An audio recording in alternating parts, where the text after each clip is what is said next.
Eamonn Ryan, can I take you back?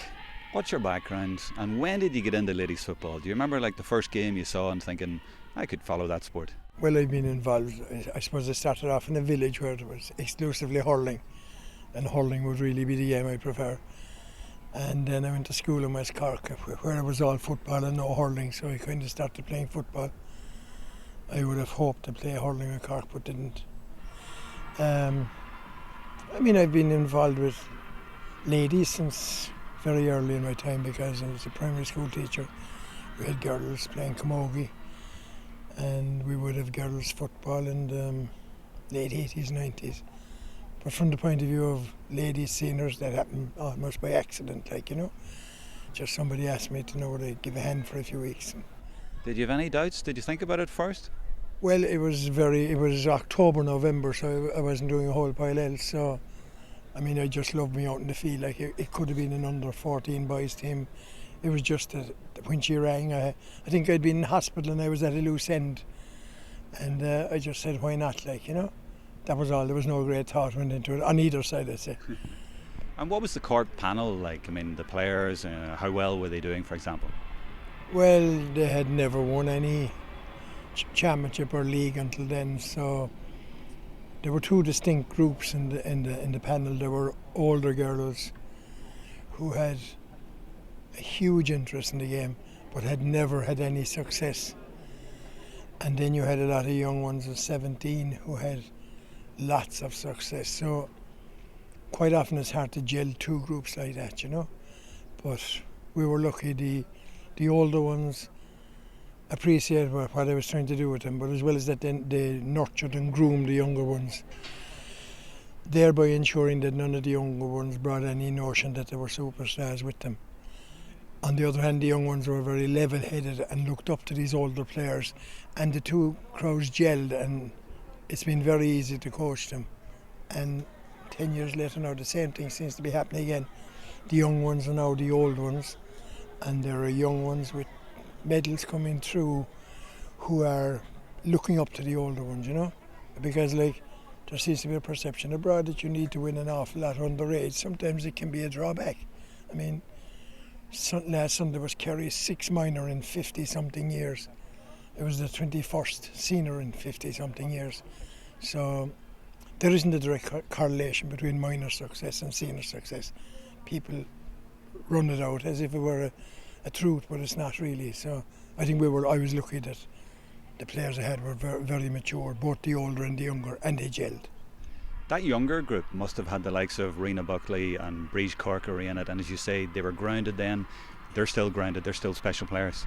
Yeah, but I think that maybe it's forgotten that probably the reason they remain so grounded is that they joined people who had never won anything and who were really appreciative in winning the first league. It was like as if they had died and gone to heaven, So I think that helped the younger players in a sort of a roundabout way to remain grounded. In other words, as the successes came, I can't remember any player that became even 1% obnoxious. They remained the same, humble, compliant, willing, almost obedient players that they still are, So who were some of those players? We should maybe mention them, the older players from back then who would have influenced the likes of Breege. Yeah, the older players then would have been Elaine Hart, Deirdre O'Reilly, who's still there, Valerie, who's still there, Juliet, Sinead O'Reilly, people like that, They had a huge influence that maybe I think that was the biggest influence they have. Everyone would remember them as great footballers, but I think they'd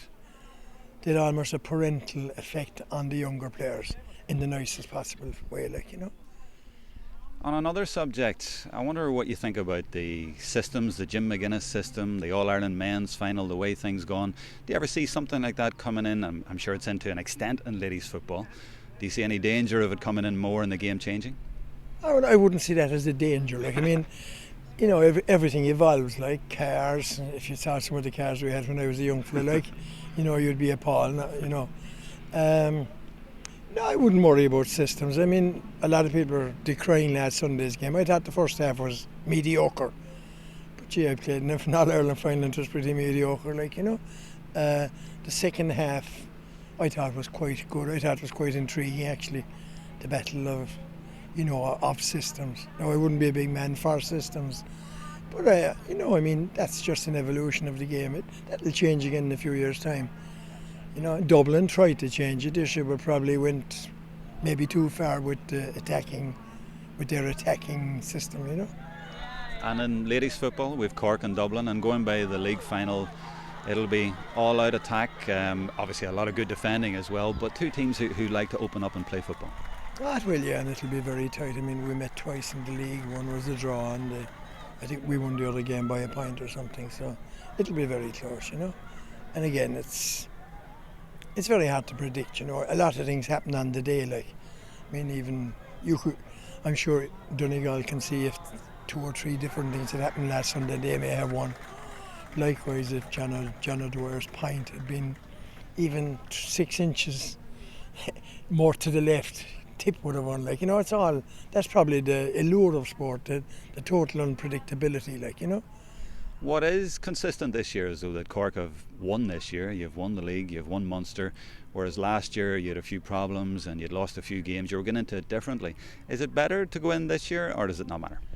I don't know. We won the league last year and we won the All Ireland, but everybody seems to harp on that we lost to Munster, like, you know. Like, well, you lost to Kerry twice, and Juliet was out of the panel and came back and so on. Whereas this year it seems to be a lot smoother.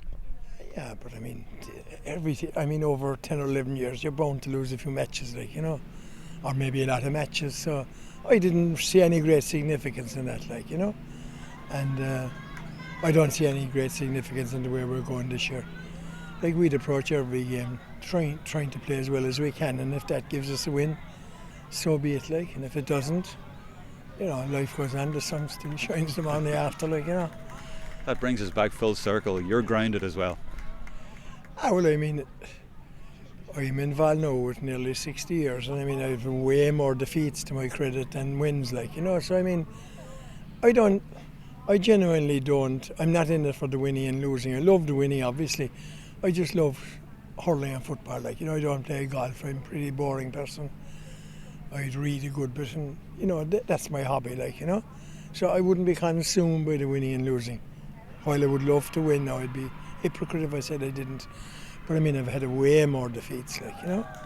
Had some great days with Skinner Skull teams, with hurling teams, but I've had a load of defeats where I was probably to blame for a lot of them, you know. So I just love me out here, like, you know. It sounds pretty pathetic, but that's the truth, like, you know. And I think there are lots of people like that, but maybe they mightn't admit it as much, like, you know. That you just love being involved, like, you know. Whether it's under 10 or whether it's senior level, like, you know.